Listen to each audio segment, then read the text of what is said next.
예매처에 들어가 보면 단독 판매, 좌석우위 막 이렇게 되어 있는 경우들이 있잖아요. 예. 보통 단독 판매는 좀 드문 것 같고 한 두세 개의 예매 채널로 나눠지는 것 같은데 뭐가 더 제작사한테 유리한 건가요? 어떻게 이걸 결정해요? 단독 판매하는 공연은 그 예매처랑 제작사랑 돈 관계가 있는 겁니다.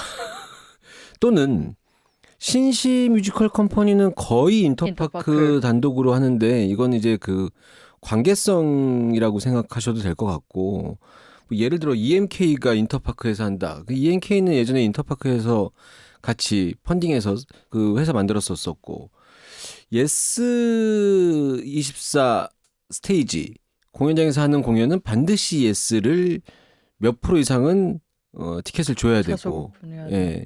예스에서 어떤 공연 제작사에 투자 이런 것들을 하게 되면은 단독으로 되는 경우도 있고 근데 이제 그 예매처 점유율이 조금 낮은 곳 티켓 링크 멜론 이런 곳이 어떤 제작사랑 그 비즈니스적인 관계가 맺어지면 단독으로 하는 경우는 좀 어려우니까 제작사 입장에서 불안하니까 인터파크의 어떤 그 절대적인 우위 이런 것 때문에 좀 나눠서 하긴 하는데 예, 뭐 돈입니다.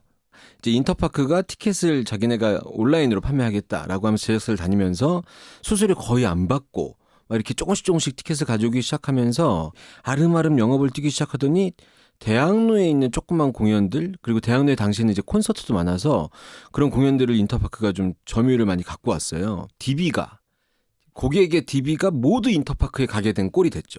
티켓 수수료가 네. 5에서 7%. 예전엔 3%막 이렇게 시작했다가 4%, 5%, 6%, 7% 이렇게 가고 있어서 지금 이 그 관객분들이 티켓 금액을 지불하면 예를 들어 10만 원이다. 지불하면 이제 뭐 부가세 10% 빠지죠.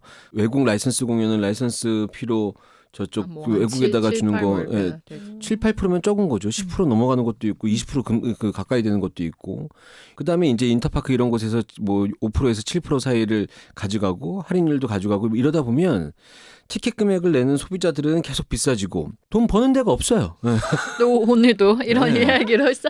아니 근데- 근데 고객들이 예매하면 또 예매 수수료 1,000원을 받아가잖아요. 그거는 예매처한테 가. 그 예매 수수료도 처음부터 있지는 않았었고 나중에 이제 콜센터 운영이나 이런 것들 때문에 또 생기게 된 거고 초대권 같은 거 발권료에 관련된 수수료도 좀 있고 해서 어머나. 근데 예매처는 그 거기에 정당한 시스템을 만들어 놓은 것에 대한 정당한 이유로 제작사에 요구하는 꼴이고 제작사는 들어오는 그 파이가 거의 정해져 있으니까는 부담스러운 부분이고 그래서 여튼 단독 판매 뭐 이런 거 아니면 나눠서 판매하는 거 무슨 기준이냐 제일 큰 기준은 돈의 기준인 것 같고 돈의 기준이라는 게 좀 협의하기 나름이겠죠. 예. 그러니까 우리한테 단독 판매 해줘라고 했을 때 어떤 뭔가 그, 예, 베네핏이 있으면 있을 테니까. 네. 광고도 있고 막 이렇게 하니까 여하튼 중요한 건 인터파크를 버리기에는 아직 인터파크의 예매처 점유율이 굉장히 높다.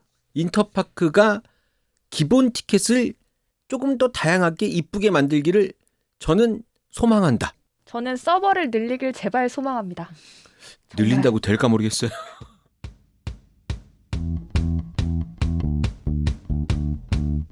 자, 이럴 거면 뮤지컬 11회 1부 시작하겠습니다. 안녕하십니까. 저는 랑 제작사 대표 그리고 유튜브 채널 헤아로운 공연생활의 운영자 안영수입니다.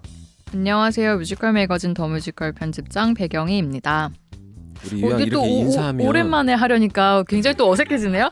그러니까 용수님 지난번에 저희 녹음했던 거 안 들어보셨죠? 네. 제가 그때 감기가 좀 심하게 걸렸던 터라 괜찮을까 했는데 진짜 코맹맹 소리가 너무 심하게 나더라고요. 근데 영수님이 그때 저 직접 만났을 때 전혀 못 알아차리셔가지고 예. 굉장히 좀 서운했네요. 몇 달 같이 팟캐스트 녹음했는데 목소리도 전혀 의성 없다고 그러셨던 게 지금 생각나요. 네. 전 못 느꼈는데. 깜짝 놀랐어요. 다시 듣고 되게 죄송했어요. 이 목소리를 청취자분들 계속 들어야 되는구나. 그럴 수 있죠. 아픈데도 불구하고 열심히 하셨으니까. 맞아요. 어필해야겠다. 저 예, 아픈 예. 콧물을 흘려가면서 열심히. 죄송하다고 우리가 해드릴 수 없으면 네. 자신 있게 네. 어떤 그 어려움을 극복한 것처럼 뜨거워. 얘기하는 것도 나쁘지 않다고 생각합니다. 네. 그리고 인사한 다음에 좀 어색하면 우리 박수나 칩시다. 그럴까요? 반갑습니다. 네. 자, 오늘 소개할 공연 요 작품 갖고 왔어요. 좀 긴데 전설의 리틀 농구단. 8월 28일까지 동덕여대 공연예술센터 코트놀. 이 코트놀에서 공연한 공연이 거의 없어요. 성공항공이야? 아니 공연 우리 일반 자체가요? 공연 자체가 아, 이게 대관이 이게 학교 공연장이어서 이게 무슨 그 관계나 이 학교에서 공연을 안 하고 있을 때 저도 이 대관을 한번 알아봤거든요. 여기가 좌석 수가 생각보다 꽤 돼서 여기 좀 노려볼 만한 공연장이었거든요. 근데 몇 규모? 400석 규모인가? 뭐 400석 그럴 정도. 거예요. 그래서 이 공연장에 들어가고 싶었었는데 그때 그 당시 알아봤을 때 이게 학교 공연장이어서 그런 게 좀 있습니다. 이게 학교 공연장들이 대관이 이런 부분이 좀 어렵다고 해야 되나? 이제 방학 시기에 뭐 맞춰서 들어가야 된다거나 학교 공연이 없을 때 들어가야 된다거나 뭐 학교와 잘 얘기를 해서 들어가야 된다거나 뭐 이런 것들이 있어서 여하튼 코트널에서 공연을 합니다. 관람 시간은 100분 정도 되고 제작사가 원래 이게 IM컬처 공연이었잖아요. 안산문화재단에서 시작을 했고 네. 그 다음에 이제 서울에서 공연하는 거는 IM컬처가 예, 시작을 이제- 했고 최근에는 쇼노트 그렇죠. 같이 제작- 쇼노트가 IM컬처랑 그 더 헬멧 연극 더 헬멧 같이 하고 요 전설의 리틀 롱고단을 같이 한 거죠. 쇼노트는 좀 상징적이지 않습니까? 우리나라에서 헤드윅도 하고 뭐 최근에 리지 더 테일의 에이프릴 푸스 뭐 이번에 지금 공연 웨스트 사이드 스토리도 준비하고 있고 뭐 대단한 제작사가 여기 딱 낑겨 들어왔다. 이 얘기는 뭐냐? 전설의 리틀 롱고단이 될 공연이다. 예, 이거 쇼노트가 냄새를 맡았다. 저 이제 이렇게 판단합니다. 예. 근데 쇼노트가 들어가고 나서 티켓값이 6,000원이 올랐어요. 그- 똑같은 공연장에서 지금 다시 우리 PD님 네. 또 그런 거 굉장히 예민하죠. 예민하시다. 지금 민감하시다. 이 이럴 거면 뮤지컬에서 제일 들으시는 분들이 제일 마음을 공감하시는 분이 PD님일 거예요. PD님. 예. 6만 원이었는데 쇼노트와 지금 66,000원? 네, 했던 이유만으로 66,000원이 돼갖고 근데 그게 쇼노트가 합쳐서 6,000원이 오른 건지 네. 시간이 지나서 배우들이나 인건비, 스텝이나 제작비. 이런 인건비가 올라서 오른 건지 모르잖아요. 아니, 쇼노트가 문제일 거예요. 그러면 확신해. PD님 쇼노트는 확신. 이런 것들을 다 가져가시는 걸로 하십시다. 그런 예. 이미지니까 예, 예. 그러면서 쇼노트 공연은 계속 잘 되잖아요. 재밌어요. 자, 이 공연 그 제목처럼 농구를 소재로 한 뮤지컬이고 일명 이제 사람들이 줄여서 전설의 리틀 농구단을 전리농 이렇게 말씀하시는데 이거 말 잘 줄였어요. 이게 얘기 그 제목 처음에 만들어질 때부터 제목이 그 허들이다, 장애물이다. 이 전설의 리틀 농구단이라는 이 제목이 뭔가 너무 길어서 좀 어려울 거다. 뭐 이런 얘기가 있어요. 그러니까 이게 좀 약간 한마력 달린다 그래야 되나요? 예, 좀 약간 거부감이 있어. 만화책 그래요? 제목 같기도 하고 뭐 여러 가지 이유로 이게 뮤지컬로 딱 보고 싶다 이런 느낌. 이런 약간 뮤지컬 리지 이런 막 보고 싶잖아요. 막 뭐 뮤지컬 호프 뭐 이런 보고 싶잖아요. 근데 뮤지컬 전설의 리틀 롱고단 이건 뭐 학생들 공연인가 뭐 이런 느낌도 좀 들기도 하고 그 느낌이죠. 외쳐조선.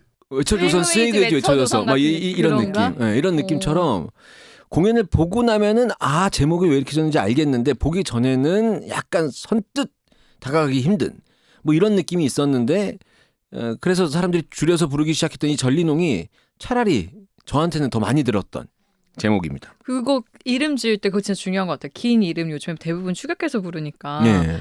딱 그게 딱 입에 딱 붙게 나와야 그게 되게 중요하잖아요. 줄였을 그것도, 때 네, 되게 고려해가지고 이름을 짓지 않을까라는 생각을 하거든요. 줄인 제목 중에서 딱 들으면 잘 줄였다 싶은 거 있나요? 여보셔. 그렇지. 맞아. 보고 계셔. 여보셔. 되게 잘 들었죠. 맞아요. 여신님이 보고 계셔도 사람들이 제목이 허들이라고 많이들 하더라고요. 저는 근데 그 여신님이 보고 계셔라는 제목 좋았거든요. 개인적으로는. 요런 제목. 여하튼 전리농이라는 제목으로 불려지고 있습니다. 말씀하셨던 것처럼 2016년에 안산문화예술의 전당에서 이제 그때 몇 회요? 이거 박혜림 작가가 예. 학교에서 대학원에서 쓴 공연을 안산문화재단 관계자분이 보셨대요. 오. 그래서 그리고 바로 이제 안산에서 공연을 좀 했으면 좋겠다 제안을 해서 초연은 아니었고 페스티벌에 안산 몸집 페스티벌 번외편으로 소개돼서 이틀간 쇼케이스 공연을 했다고 해요. 2016년에. 그리고 이게 페스티벌을 했던 거니까 뭔가 공연 팀들을 초청을 했어야 됐을 거잖아요. 네. 그래서 이 팀이 초청이 돼가지고 이틀간 쇼케이스를 공연을 했고 그게 이제 처음으로 대중들을 만나게 된 자리였고 이듬해 다시 비성년 페스티벌을 통해서 또 거의 한 열흘 정도 공연을 했었어요. 예. 그리고 이제 서울로에서 공연을 초연한 건 2018년. 요즘에 워낙에 그 콘텐츠를 확보하려고 하는 게 크다 보니까 제작사들도 제작사 관계자분들이 참 이런 리딩 공연 많이 가서 보시더라고요. 예, 저희 회사도 리딩 공연 많이 보러 갔는데 저는 안 가요. 아무 생각 없이 본 다음에 재밌으면 재밌다, 재미없으면 졸린데 뭐 이게 두 가지로 딱 평가하니까 넌 보지 말아라. 리딩 공연 저도 리딩 공연 많이 가지는 못하고 어쩌다 어떤 계기가 있어서 가면 정말 관계자분들 많이 만나거든요. 예, 이제 관계자들은 아마 그런 걸 것 같아. 그 왜 영화 비긴 어게인 보면 그 남자 그 주인공이 무슨 바에 가서 그 여자 배우가 노래를 부르고 있는 걸 보면 거기에 상상으로 막 드럼이 막 입혀지고 막 이렇게 되잖아요. 그러니까 리딩을 보면서도 그 공연 뭔가 가능성에 대해서 예, 상상하면서. 능력 있는 프로듀서들은 막 눈에 이렇게 무대가 막 그려지고 저 배우의 의상이 어떤 게 입혀졌을 때 어떤 느낌으로 관객들이 좋아하게 될지 이런 걸 딱 아나 봐요. 우린 그런 거 모릅니다. 우린 그냥 내가 봤을 때 재미가 있어야 돼. 일단 재미가 없으면 안 돼. 우리는. 그 우리 저 아니죠? 나. 네, 나는 아니니까. 네. 됐죠? 네. 이러니까 내가 목이 맹맹이 소리가 나든 말든. 상관 관심이 없어. 네. 자, 말씀하셨던 것처럼 이런 공연이 이제 2018년에 그 정식이라고 얘기해야 되나요? 이런 게 요즘에 저는 그 어쨌든 잡지를 만드는 사람으로서 굉장히 좀 애매하죠. 애매하다고 느끼는 초연이 게 뭐냐? 네, 초연. 그러니까 왜냐하면 요즘에 워낙 이런 그 지원 제도들이 많다 보니까 네. 그런 데를 통해서 공연 프리뷰 공연을 하는 경우들이 있단 말이죠. 대표적으로 창작산실 네. 한 2주 정도 공연을 하잖아요. 네. 그거를 초연으로 봐야 하는지 네. 이게 참 항상 소개할 때마다 조금 헷갈리는 부분들이에요. 그 제작사마다 조금 다르게 하기도 제작사에 하거든요. 물어봐서 제작사의 의견대로 하는 게 제일 낫지 않을까요? 뭐 10주년도 헷갈리는 마당에 뭐 맞아요. 뭐 초연, 재연, 뭐 이게 뭔가 좀 통일됐으면 좋겠다. 막 트라이아웃 뭐 이런 거. 그러니까 트라이아웃 공연이라고 명명하는 순간 초연이라고 하는 공연이 트라이아웃과 공연이 똑같으면 그럼 이게 뭐야? 이렇게 얘기 나올 수 있으니까 이 공격도 또 무시할 수가 없고 그러다 보니까는 좀 여러 가지 고민이 있지 않을까 싶은데 저는 2018년에 했었던 전설의 리틀 농구단을 초연이라고 생각하는 게 맞다. 서울에서 공연한. 예. 근거는 모르겠어요. 그냥 느낌적으로. 제 느낌적으로. 그래서 초연이 된 다음에 제7회 예그린 뮤지컬 어워즈에서 이게 제가 요즘에 이런 공연 소개하면 그 외국 뮤지컬 같은 거 보면 토니상 뭐 이런 거 수상 작품 이렇게 토니상이 지금도 있잖아요. 토니 어워즈가. 근데 우리는 시상식이 자꾸 상을 받았대는데 그 중단돼서 상이 없어져. 시상식 자체가 없어져. 예그린 뮤지컬 어워즈 없는데 뭐 이제. 예. 그게 좀 참 속상하죠. 뮤지컬 시상식이 진짜 지속이 되는 게 그러니까요. 어렵다는 게 참 한국 어려워요. 뮤지컬 대상 시상식 스포츠조선에서 했던 거 없어. 저희랑은 네. 상관없는데 네, 더 뮤지컬 어워즈. 그 중앙일보에서 했던 더 뮤지컬 어워즈도 없어졌고. 없어졌죠. 거의 양크게 양대 산맥 같은 시상식. 예그린 어워즈도 없어졌고. 지금은 한국 뮤지컬 대상 시상식이 아니라 뭐죠? 한국 뮤지컬 어워즈. 이게 이제 내년이 되면 7회가 되는 거죠. 10회나 넘기나 모르겠어요. 그 10회 넘긴 게 한국 뮤지컬 대상 시상식밖에 없을걸요? 그게 오래 됐었죠. 네, 거기 그냥 10몇 회 하다가 뮤지컬 장르가 지금 같은 시장이면 차라리 할 만한데 그 당시에는 좀 그랬던 것 같아요. 어쨌거나 없어졌지만 예그린 뮤지컬 어워즈 7회에서 올해 뮤지컬상이랑 연출상, 극봉상의 후보에 오르고 이제 3회 때 한국 뮤지컬 어워즈 아까 얘기했었던 현재 있는 한국 뮤지컬 어워즈 여기에는 이제 안무상 후보에 노미네이트가 됐었던 작품이라고 해요. 이 전리농이. 그리고 아까 제8회 예그린 뮤지컬 어워즈 아까는 제7회였었고 그때는 안무상을 8회 때는 수상을 했다고 합니다. 이게 아마 그 농구 뮤지컬이고 실제로 농구도 하고 농구 공을 가지고 바운드를 하면서 패스도 하면서 안무도 만들어주고 하니까 이 소극장에서 볼 수 있는 안무 중에 좀 재미있는 저도 안무 되게 좋았는데 그 농구 동작을 안무로 표현을 하잖아요. 네네네. 그러니까 좀 소규모 창작 뮤지컬에서 안무가 많이 돋보이는 작품을 좀 보기가 어렵다 없죠. 보니까 네, 그런 요즘엔 점이 되게 뭐, 신선했어요. 그리고 그 안무가 드라마를 전개를 해주잖아요. 네. 그러니까 그런 점들이 되게 좋더라고요. 근데 상을 받았죠. 네, 안무 신선우 안무가가. 말씀하시니까 창작 뮤지컬 소극장 중에 안무가 눈에 띄었던 공연은 진짜 없네요. 최근에 지금 막 생각나는 게 미아 파밀리아의 카더라 뭐 이런 안무, 네. 난쟁이들의 끼리끼리, 뭐 크로이저 책엔 누가 살고 있을까, 웨스턴 스토리도 특별한 안무 느낌은 아니었고, 하기에는 이거는 정말 딱 어떤 동작을 안무로 만들어서 그렇죠. 보여주니까 정말 저도 정말 재밌게 봤었던 부분이에요. 그 부분. 그래서 이제 큰 시상식에서 안무상 같은 거를 소극장, 대극장을 합해서 주면 대극장이 안무상을 수상할 가능성이 매우 많죠. 너무 앙상블들이. 단체로 분무를 보여주니까. 맞아요. 그런 의미에서 이제 이 전리농은 소극장에서 안무상을 받았던 작품이니까 이런 부분 좀 주목해서 보셨으면 좋을 것 같고, 그 말씀드렸다시피 무대도 농구 코트고 이제 거기에서 농구를 하기도 하고 농구를 활용한 안무 그런 게 이제 생각보다 많고 그래서 결국은 이제 농구를 잘해야 되는 거예요 배우들이. 그래서 그 농구 기술을 알려주는 농구 전문 코치가 있는 거죠 거기에. 그래서 이 사람이 그 공연 시작하기 전에 배우들을 훈련을 시킵니다. 농구 훈련을 엄청 시키는데 그 생각보다 빡센가 봐요. 어려울 것 같아요. 네. 그리고 배우들 중에 왠지 몸을 잘 쓸 것 같으니까 뮤지컬 배우들이 그리고 남자 배우들이 다 이걸 하고 있으니까 어렸을 때 몸을 잘 쓰고 좀 배우니까 활발할 것 같으니까 농구를 꽤 했을 것 같은 느낌이 그냥 혼자 들거든요. 하지만 이 전설의 리틀 농구단 하고 있는 배우들이 농구를 어릴 때부터 잘했던 배우들은 아니다. 그래서 이 농구 코치 선생님에 의해서 이 공연에 나오는 농구 동작만 잘하는 배우들도 꽤 있다는 사실을 얼마 전에 저도 알았습니다. 그리고 농구를 이 공연의 이야기를 생각해봤을 때 농구를 정말 선수들처럼 잘하는 것도 오히려 그런 감동이 덜했을 것 같아요. 근데 어느 정도는 하긴 해야 돼요. 그쵸. 실제로 농구 해야 되니까. 네. 상록구청 농구단이든 뭐든 들어가서 농구를 하려면 어느 정도는 해야 되거든요. 너무 못하면 눈에 딱 봤을 때 그러니까 근데 이게 농구를 전혀 모르는 사람한테는 그게 전혀 이렇게 보는데 방해가 안 될지 모르겠는데 제가 내 키는 작지만 농구 공을 좀 다루거든요. 예. 그래요? 근데 농구를 너무 못하면 몰입이 약간 깨질 때가 있긴 해요. 그래서 공연이. 아마 훈련을 그래서 필요해서 훈련을 받지 않았을까 싶어요. 네, 그래도 어쨌든 선수들로 나오니까. 근데 그 농구곡 얘기해서 생각나는데 농구곡이 객석으로 네. 틀렸던 그런 많아요. 네. 있죠. 발생하죠. 예, 배우들도 농구공이 관객석으로 튀면은 굉장히 당황하고 그러는데 그럴 때는 저는 그렇게 얘기했었어요. 럭비 아닌 게 어디냐. 럭비공은 정말 얼로 튈 줄 모르거든요. 그리고 생각보다 모서리가 있어서 아파요. 맞으면. 예, 근데 농구공이 겨울철에 농구하다가 농구공에 맞잖아요. 그럼 정말 눈물 납니다. 예, 엄청 아파요. 관객분들 중에 저 앞쪽에 좀 튈 것 같은 자리에 계신 분들은 운동신경을 좀 신경 쓰고 가셔야지 될 것 같아요. 안경 쓰고 가신 분들 좀 조심하셔야 되고. 맞으면. 예. 자, 요런 공연이고 이 공연이 이제 사람들한테 확 알려지게 된 계기가 있었는데 2020년에 무료 생중계를 딱 이걸 한 거예요. 이때 아마 전설의 리틀 농구단 이야기가 꽤 많은 사람들한테 알려지지 않았나 싶어요. 일단 첫 번째는 카메라 구도나 이 카메라 퀄리티가 너무 괜찮았다고 하면서 지금 이제 이 공연 좋아하시는 분들이 다 알고 있는 갓기영이라고 하는 곽기영 1975년생 머리 흰머리 검은 머리 반반 정도 섞여 있는 나보다 키가 크고 한국영상연합의 대표 수장이며 이 코로나 시국에 공연계에서 살아남은 몇 안 되는 사람 중에 한 명이라고 얘기하는 이 곽기영 감독이 이걸 기가 막히게 찍었던 거죠. 공연 볼 때는 배우 위주로 보게 되잖아요. 근데 딱 카메라 감독이 이걸 딱 찍었는데 어느 순간 농구공을 탁 비춰주는 거예요. 농구공만.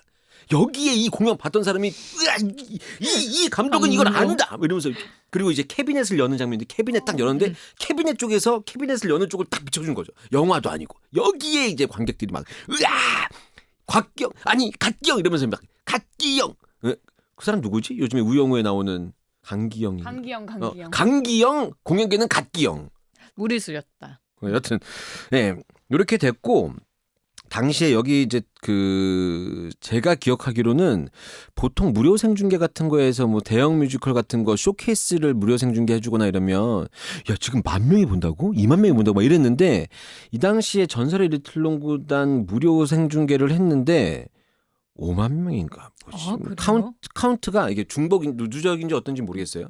근데 이 숫자가 너무 커서 이 업계에 있는 소극장 뮤지컬 하는 사람들이 뭐라고? 막 이렇게 됐었던 적이 있었어요. 그러니까 무료 생중계해갖고 팬레터가 뻥 터졌고 레드북이 뻥 터졌는데 전설의 리틀 농구단이 본 명수가 생각보다 너무 많아서 이거 영상으로 가는 거 뮤지컬 나쁘지 않겠는데 이런 가능성을 제시해줬던 공연이 아닌가 그런 생각이 듭니다. 그래서 이제 코로나 이후에 영상으로 온라인 스트리밍 같은 거 하는 게 좀 많아졌던 큰 결정적인 계기를 마련해준 공연이 아닌가 싶습니다. 그리고 뭐 얼마 전에도 이제 무료 생중계를 하나 했었는데 그때도 곽경 감독이 참여했었거든요. 근데 곽경 감독님이 제가 알기로는 그런 소극장에서 카메라가 보통 이제 일반적으로 영상팀 들어오면 가운데 하나, 오른쪽에 하나, 왼쪽에 하나, 조금 신경 쓰면 2층에 하나 이 정도 카메라 놔두고 하는데 곽경 감독님은 카메라가 최소 8개에서 13개 이 정도 들어와요. 정말 많이 했어요. 네. 그래서 그거 보면서 얼마 받냐. 제작사가 돈을 얼마 주는 거냐. 이거 왜 이렇게 하냐. 곽경호 감독님이 이렇게 찍어야지 뭐 좋은 그림 나오니까요. 막 이렇게 얘기하세요. 카메라 장비나 이런 것들이 좀 굉장히 많이 신경을 쓰시고 후 촬영 영상 다 찍은 다음에 무대 위에서 촬영도 몇 개 하셔서 그리고 촬영하기 전에 항상 공연을 먼저 보시고 그 프로듀서랑 얘기해서 어떤 장면이 어떻게 들어가면 좋게 될지 그리고 네이버에서 송출되는 다른 영상팀에서 그 찍은 영상도 송출하는 건 한국영상연합이 진행하는 경우도 굉장히 많고 여하튼 지금도 영상하면 갓경 이런 얘기가 많이 나옵니다. 하지만 한국영상연합도 예전에 비해서는 비용이 조금 높아졌죠. 네. 많이 받아도 되죠 뭐 잘하니까. 네. 지금 현재 티켓금이 아까 말씀하셨던 6,000원 올려서 쇼노트가 들어와서 6,000원이 올라가서 6만 원이었던 공연이 6만 6천 원 S석 5만 5천 원이 됐고 2021, 2022 KBL 티켓 소지자 그러니까 농구 진짜 관람하셨던 티켓 소지자에게는 20% 할인을 해준다고 하는데 이 할인율은 어느 정도 효과가 있을지 모르겠습니다. 캐스팅은 매 시즌마다 오디션을 통해서 캐스팅을 진행하는데요. 이번 시즌에도 비공개 오디션이 진행되었... 그러니까 헷갈릴 수 있으니까 공개 오디션이라고 하면 정말 그냥 모든 사람에게 오픈해서 서류를 지원을 받고 그렇죠. 진행되는 오디션을 공개 오디션이라고 하고 이런 비공개 오디션은 이제 제작사에서 콜을 해서 배우에게 오디션을 보러 와달라라고 네, 아니면은- 해가지고 진행하는 걸 비공개 오디션이라고 아마 표현이 사용한 것 같아요. 안무가 연출가 분들한테 얘기해서 어떤 배우들 좀 추천 좀 해달라 이런 역할이 있는데 그러면 이 배우 괜찮더라면 몇 명 불러갖고 한 4-5명 그 어떤 캐릭터 비공개 오디션 진행한다 그러면 이제 그때 와서 하기도 하고 요즘 같은 시기에는 이제 못했을 때니까는 그때는 이제 영상 찍어서 영상으로 보내주기도 하고 뭔가 보긴 봐야지 뭐 계약을 하는 거니까. 그래서 이제 예전에 했었던 배우들이 한테는 오디션을 진행했을 리가 없었을 것 같으니까 저희가 이런 말씀드린 거고 역할이 생각보다 많습니다. 종우 역할, 수연 역할, 상태 역할, 승우, 다인, 지훈 역할 이렇게 있는데 김대현, 박은석, 이제 수연 역에는 임규형, 임진섭, 상태 역에는 신창주, 김승용, 승우 역에는 신윤철, 이종석, 다인 역에는 김민강, 권정수, 지훈 역에 주민우, 정찬호 요렇게 배우분들이 캐스팅돼서 이렇게 진행을 하고 이제 여기 그 종우, 수연, 상태, 승우, 지훈, 다인 말고 다른 역할들도 나오는데 다른 역할들은 여기 이제 배우들이 1인 다역으로 그 공연을 진행을 하죠. 그래도 한 역할에 더블 캐스팅이면 굉장히 양호한 편이잖아요. 그렇죠. 요즘엔 한 역할에 한 서너 명 배우가 캐스팅되는 경우가 다반사니까. 예. 아주 그냥 복잡해요. 이거 조합 다 보려면. 근데 보는 사람들이 이 공연을 한 번을 본다는 가정으로 생각하면은 공연의 어떤 그 연습량에도 사실 물리적으로 배우가 한 배역에 여러 명이 캐스팅되면 물리적으로 연습할 수 있는 시간이 적어지는 거는 어쩔 수 없는 일이니까 한 배역에 2명 정도의 더블 캐스팅으로 이렇게 하는 게 저는 맞다고 생각하지만 보는 사람들이 다관람을 하는 경우가 훨씬 더 많으니까 보는 사람들 입장에서는 여러 사람이 캐스팅돼서 여러 조합을 보는 게 또 재미있을 것 같기도 하고. 그러니까 관객도 취향에 따라 나뉠 것 같긴 해요. 말씀하신 것처럼 아무래도 무대 위에서 합도 굉장히 중요하니까 네. 적은 캐스트가 정말 그 뭐랄까 긴밀한 농도 짙은 합을 보여주는 걸 선호하는 관객들도 있을 것 같고 여러 페어를 또 이렇게 조합별로 보는 걸 좋아하는 관객들도 있을 것 같아요. 전 이게 되게 재밌었어요. 농구를 소재로 한 뮤지컬이라서 명칭을 좀 재밌게 농구에 맞게 지었더라고요. 아, 저 이런 거 좋아해요. 너무 재밌죠. 네. 그리고 귀여웠어요. 네. 캐스팅을 엔트리라고 부르고 프리뷰를 워밍업, 공연 초반 기간을 전반전, 공연 중반 기간을 하프타임, 후반 기간을 후반전, 영장전이라고 부른대요. 이게 마케팅에 뭐 얼마나 대단한 역할을 하겠어요. 근데 저는 이런 것들이 쌓이면 공연의 색깔이 정해진다고 생각해서 이런 것들을 끊임없이 해야 된다고 생각하는데 요거만 하고 다른 걸 안 하면 그럼 유치하고 끝나는 거예요. 그래서 요거랑 연결되는 이벤트들을 좀 이어가고 여기랑 연결되는 재관람 카드도 만들고 이거랑 연결되는 관객 참여 이벤트. 근데 이 전설의 리틀 농구단은 그런 것들을 꾸준히 하고 있어서 저는 긍정적으로 보고 있고 여기 좀 아쉬운 거는 워밍업 뭐 그 전반전, 후반전, 하프타임 뭐 연장전 이렇게 쓰는 거 좋은데 여기 이제 농구 실제로 보다 보면 작전 타임 이런 게 있거든요. 버저비터 이런 것도 있고 이런 것들을 이용한 이벤트 같은 것들을 좀 넣어야 되지 않을까 이런 생각을 하는데 이게 뭐 또 이 방송 들으시는 또 마케팅 하시는 인사이트에서 또 그만 좀 하라고 우리도 하려고 했는데 안 됐다고 그런 얘기 할 것 같습니다. 방금 말씀드렸던 이제 재밌는 이벤트 이걸 연결시켜서 하는 이벤트가 결국 이제 농구 얘기니까 농구 가지고 이벤트를 하는데 요 이벤트를 관객들이 좋아하신다고 하더라고요. 매회 이제 그 이벤트 하는 그 기간에 6명 배우 중에 2명의 선수가 눈을 가리고 자유투 대결을 한다고 합니다. 이게 농구에서는 이런 거 안 하거든요. 거의 서커스예요. 차력쇼 수준인데 이제 두 선수가 미리 공약을 딱 하는 거죠. 공약을 해서 점수가 큰 선수가 내건 공약을 그 혜택을 관객들한테 주는 건데 이제 요런 게 뭐 전리농 티켓 65% 할인. 엄청 컸네요. 예. 요거 이제 할인 중요하거든요. 그리고 이제 그 배우분들 비공개 사진 브로마이드 증정하고 티켓 1+1은 이제 50% 할인이랑 조금 다른 거지만 그다음에 마니아 카드 더블 적립 뭐 이런 것들이 있다고 합니다. 그래서 요런 걸로 관객들이 오늘 개이득 이렇게 하면서 이제 진행하는 거죠. 전리농은 이벤트도 아주 재미있게 잘 하고 있는 그런 공연이 아닌가 싶습니다. 65% 할인 이런 거 제작사랑 다 협의하고 진행이 되는 거겠죠. 65% 할인 이런 거 엄청 큰데 네. 이게 뽑히면 제작사 덜덜 떨리겠는데요. 할만하니까 하는 거 아닌가 싶고요. 쇼노트가 들어왔는데 이게 한다? 요거 이벤트니까 가능하다. 쇼노트가 할인을 안 주는 것은 늘 상시받아가는 할인에 대해서는 가격 정책을 좀 보수적으로 진행하려고 하는 것 같고 이렇게 어떤 이벤트 형태로 하는 것에 대해서는 좀 열려 있다. 이렇게 저는 개인적으로 생각하는데 쇼노트 공연을 좋아하셨던 분들은 제 이 얘기를 듣고 나서는 잘 모르면 입 닥치고 있어라 이렇게 생각하실 수도 있습니다. 예.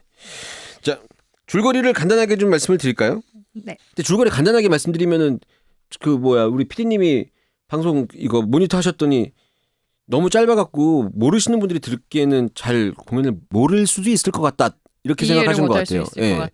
그래서 오늘 좀 대본이 긴데 한번 읽어보겠습니다. 일단 주인공 수연이가 있습니다. 이 수연이가 어떤 친구냐? 학교에서 이제 따돌림 당하는 친구인 거죠. 학교에서 따돌림 당하는 수연이가 일진들한테 괴롭힘을 계속 당하다가 이 공연 초반에 그 안 좋은 생각을 하고 학교에서 몸을 던지죠. 그래서 사실 저 공연 처음 보러 갔을 때 이렇게 무거운 주제를 가지고 얘기한다고 이런 생각을 좀 했었어요. 시작하자마자. 예. 근데 이제 이 친구가 몸을 던졌는데 정신을 딱 차려보니까 자기는 뭐 말짱한 것 같고 옆에 승우라는 친구, 다인이라는 친구, 지훈이라는 친구가 딱 있는 거죠. 그래서 얘는 뭔가 싶었는데 그때 하필 학교를 돌아다니던 경비 아저씨가 딱 보더니 야, 너 혼자 뭐 하는 거야? 이제 이런 얘기를 하는 거예요. 그래서 뭐야? 이 사람도 있는데 결국 공연 초반에 이 세 명의 학교에서 떠나지 않고 있는 15년간 떠나지 않고 있는 이 귀신들 승우, 다인, 지훈이라는 친구들이 이제 보여지게 되는 거죠. 학교 선배들인 거죠. 그러면서 이 친구 세 명이 자기네 성불하게 해달라고 하면서 수연이를 계속 쫓아다니는 거죠. 그래서 수연이는 근데 이 얘기 들으니까 어차피 나는 이제 그 인생을 끝내려고 했었던 마음을 먹었었던 친구니까 알았다 그럼 니네 마음대로 해라. 마음대로 나 가지고 마음대로 할 거 있으면 해라. 이렇게 얘기를 했는데 이 귀신 3인방이 이제 그 빙의가 되면서 이 소원을 이제 들어주게 되는 거죠. 근데 이제 이 빙의 이 씬도 아주 안무적으로 굉장히 재밌죠. 예. 재밌고 그래서 이 수연 역할을 하는 친구들이 몸을 요때는 요 씬 할 때는 좀 잘 써야 됩니다. 요 그럴싸하게 보여야 되거든요. 자, 결국 이제 수연이가 귀신 3인방의 소원을 들어주기로 하는데 종우라는 사람이 코치로 있는 상록구청 농구단으로 이 수연이를 데리고 가는 거죠. 그래서 상록구청 농구단은 이제 폐지 위기에 처해 있고 농구 성적이 너무 안 좋아서 폐지되지 않으려면은 그 구청배 리틀 농구 대회에 참여를 해야 되는 상황이 됐는데 농구단의 선수가 아예 부족한 거예요.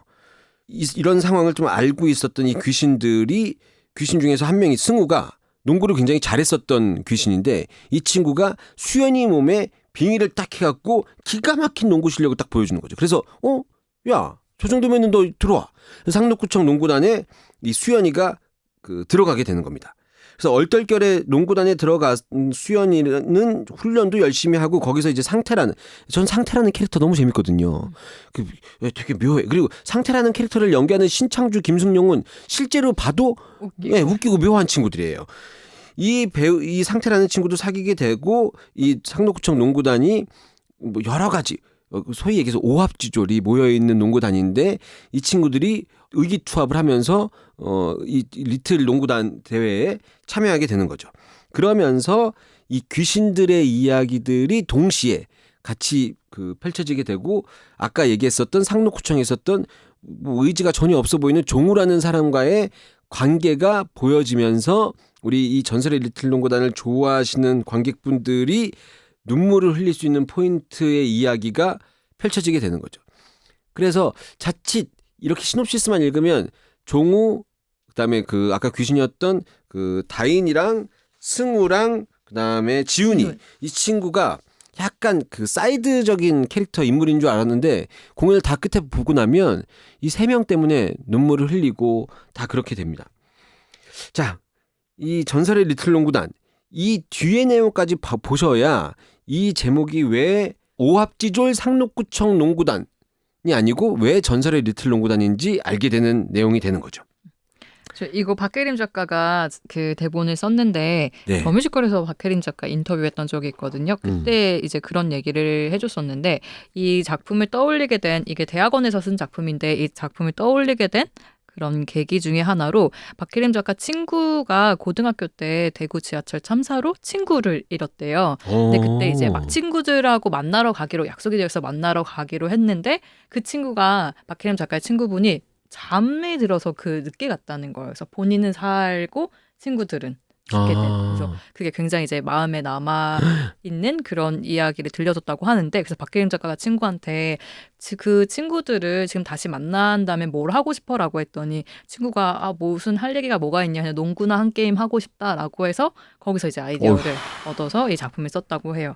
근데 이 작품이 초연된 시기도 그렇고 안산에서 초연을 했고 예. 그중에 또 바다가 나오고 하다 보니까 당시에는 세월호 참사에 대한 그런 이야기가 있었죠. 거기에 뭔가 조금 그 떠올렸던 사람들이 많았던 것 같아요. 관객분들이 보시면서. 네, 근데 그 말씀 들으니까 마음이 확 무거워지는데.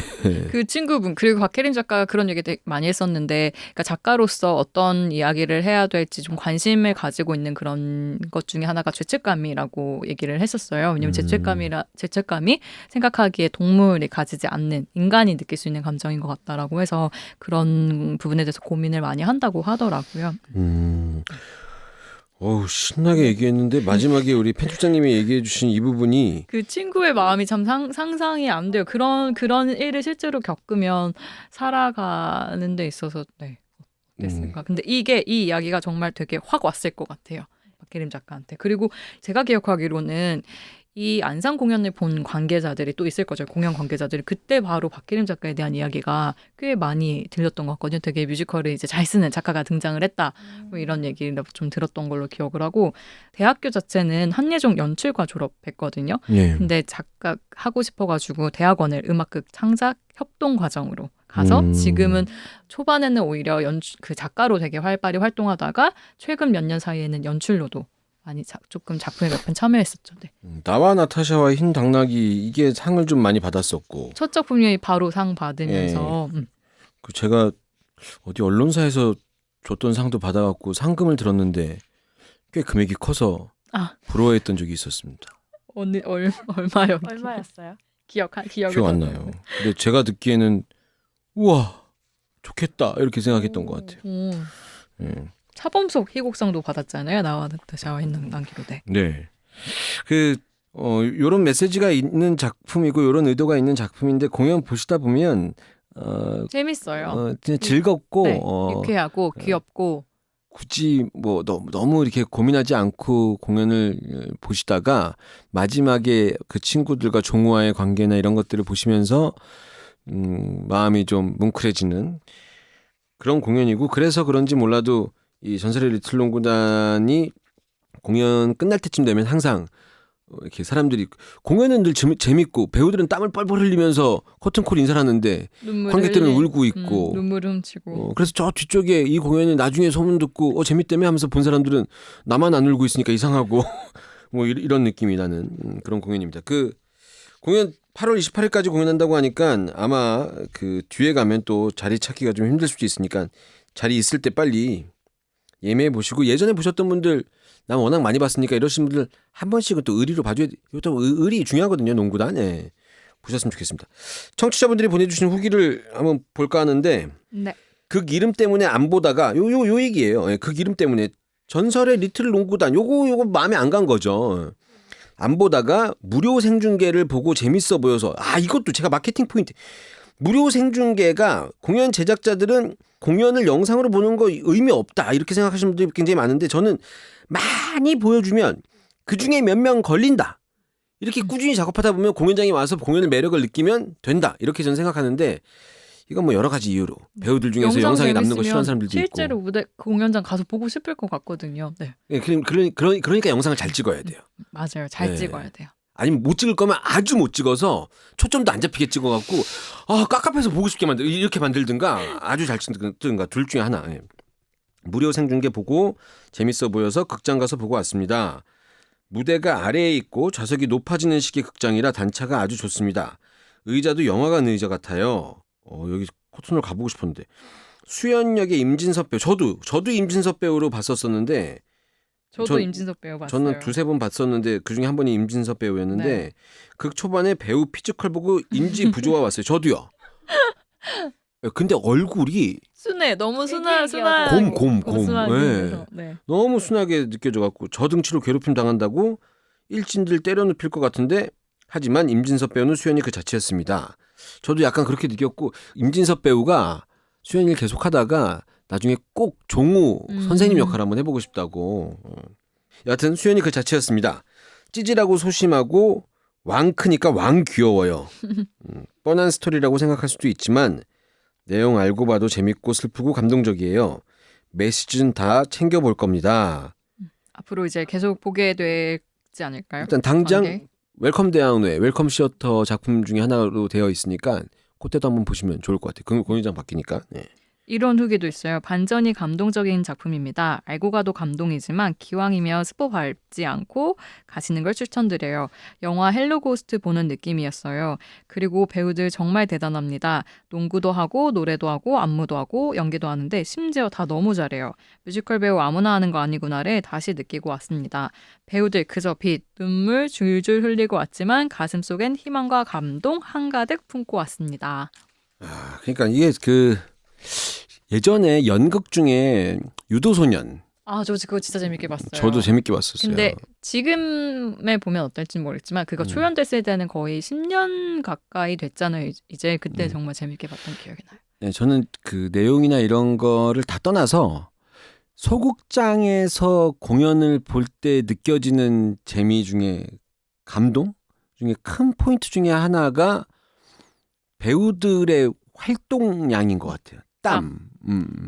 그 스포츠를 소재로 하는 작품을 했을 때 소극장에서 보면 정말 그 배우들이 하는 게 되게 생생하게 전달이 되잖아요. 네. 그런 걸 보는 재미가 있죠. 네, 전설의 리틀 농구단 같은 공연이 아마 그런 느낌이 좀 나지 않을까? 물론 농구공이 튀면 관객석으로 튀면 중간중간에 좀 뭐지? 이렇게 생각할 수 있겠지만 그런 느낌이 보면 이제 기본적으로 에너지가 막 느껴지니까 그리고 배우들이 열심히 하는 게 느껴지니까 약간 티켓값보다 훨씬 더한 그 긍정적인 어떤 그런 영향을 받고 관객분들이 좀 좋게 생각하시는 게 아닌가 싶어요.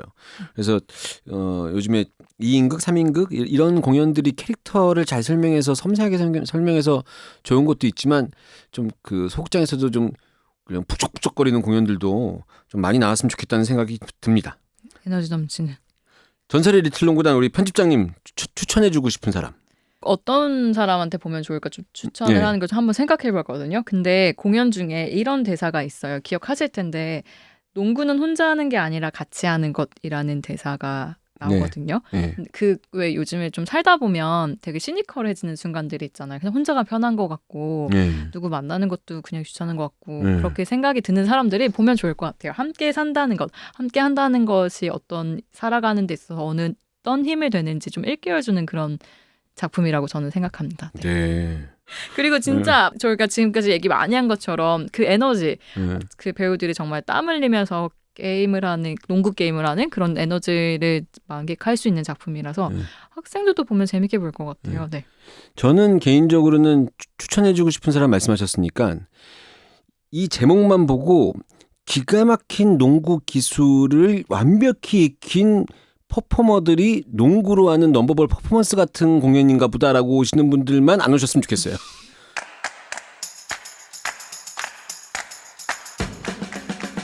뮤지컬계의 소소한 소식들을 알아보는 시간 대학로 소식통입니다. 아찔한 사고가 있었죠. 얼마 전에 마타하리 공연장에서 배우가 무대 오케스트라 피트로 추락하는 사고가 있었는데 윤소호 배우랑 원현빈 배우가 공연 1막 그 추락할 땐이라는 넘버를 부르던 중에 하필 이제 구조물이 넘어지면서 무대에서 떨어졌는데 여기 이제 그 SNS에 남긴 어떤 분의 글을 보면은 윤소호 배우는 지휘자석으로 떨어져서 지휘자가 일으켜 세우는데도 바로 움직이지 못했다라고 할 정도였다고 합니다. 여기 이제 사고 후에 원현빈 배우는 바로 병원으로 향했고 윤소호 배우는 스페셜 커튼콜까지 진행한 후에 병원 진료를 받았다. 뭐 이렇게 얘기가 나오고 있고 또 하필 스페셜 결과적으로 커튼콜을 하는 날이었어요. 결과적으로 윤소호 배우는 타박상이고 원현빈 배우는 치아가 이제 좀 다쳤다고 이렇게 돼 있고 EMK가 이제 사과의 말을 전했었고 윤소호 배우의 의지로 공연을 이어나갔다라고 얘기해줬고 안전한 공연 환경 조성을 위해서 노력을 다하겠다라고 했는데 팬들은 이제 그 공연을 재개할 게 아니라 배우가 이렇게 다쳤는데 그 스톱시키고 병원을 갔어야 되는 거 아니냐라는 의견이 꽤 있었죠. EMK가 이제 무대 사고가 뭐 그전에도 있었었기 때문에 제가 얼마 전에 윤소호 배우를 만났어요. 이게 그 씬이 그 이 구조물이 배우가 바퀴가 달려 있는 무대 그 세트를 이동할 때 그 위에서 노래를 부르는 장면이었는데 이게 그 어느 순간 그 속도도 그렇고 그날따라 하다가 이제 그 앞에서 딱 잡아주는 데서 평소와는 다르게 딱 잡혔던 거고 그러니까 이 원심력 비슷한 힘이 이기지 못해서 앞으로 무대가 오오오 하면서 이게 딱 쏟아진 거죠.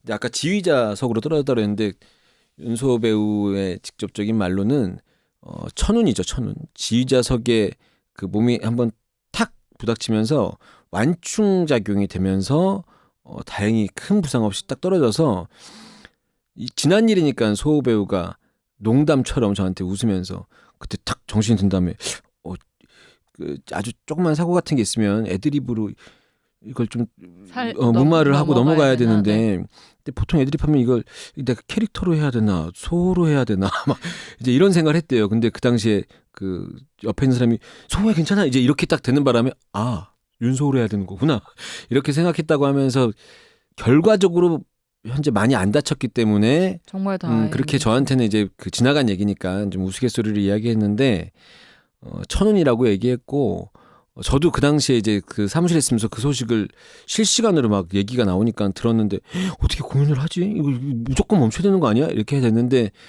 배우가 그 같이 다쳤던 원현빈 배우는 그 전에 다른 배우가 스윙하고 있던 배우가 그 역할을 하고 있었던 적이 있어서 다른 배우가 하면 되겠다는 생각이 순간 들었고 나만 하면은 공연을 할 수 있는 거 아니야? 라는 생각이 들어서 이제 원래 타박상이라는 게 당시에는 좀 괜찮거든요. 그래서 하겠다라고 해서 ENK가 아마 제작사 입장에서는 그 누구도 다친 사람하고 할 수 있어? 이렇게 물어보진 않았을 거라고 저는 이제 생각이 되는데 본인이 할 수 있을 것 같습니다. 이렇게 하니까 진짜 이렇게 해서 이제 진행되지 않았나? 그리고 하필이면 스페셜 커튼콜이 있는 날 이렇게 얘기할 수도 있지만 어떻게 보면 또 관객하고 얘기할 수 있는 그렇죠. 딱 그거 관객한테 설명할 수 있는 타이밍이 있어서 그날 오신 관객들한테 괜찮다 이렇게 말씀하실 수 있는 시간이 있어서 된 거 아닌가 싶습니다. 이게 현장에서 무슨 사고가 나면 어떤 판단을 하는 게 어떤 책임자가 얘기를 해야 되는데 현장에 있는 배우, 스텝 그리고 책임자 이 사람들의 생각이 한대로 뭉쳐지면 사실 크게 상관없는데 그 누구나 다 판단할 수 있는 경우에는 이런 경우에는 판단하기가 힘들어서 아마 이런 판단이 생기지 않았나 싶고 이런 거 다 떠나서 무대 사고는 ENK가 공연 전에 고사 지내기로 유명하잖아요. 이런 사고가 네. 사고들이 있어요. 그러니까 그 고사 지낸 만큼 좀 무슨 힘이 있건 간에 어떤 제작사건 간에 사고가 더 이상은 좀 아찔한 소식이죠. 근데 정말 그 구조물 높이가 좀 높았는데 안 다친 게 정말 천운이에요. 천운. 다행이었던 것 같아요. 너무 다행이고 그 다음에는 이제 그 무대 장치 그 구조물에다가 몇십 킬로짜리 몇백 킬로짜리인가 뭔가 그냥 이 줄을 달아서 절대 원심력이나 이런 것 때문에 흔들리지 않도록 조치를 했다고 얘기를 들었습니다. 네. 여튼 누구도 좀 다치지 않았으면 좋겠고 네. 지금까지 한 주간의 대학로 소식 얘기해봤습니다.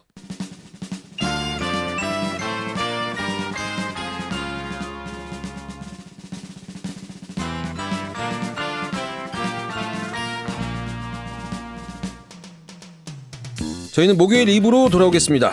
이럴 거면 뮤지컬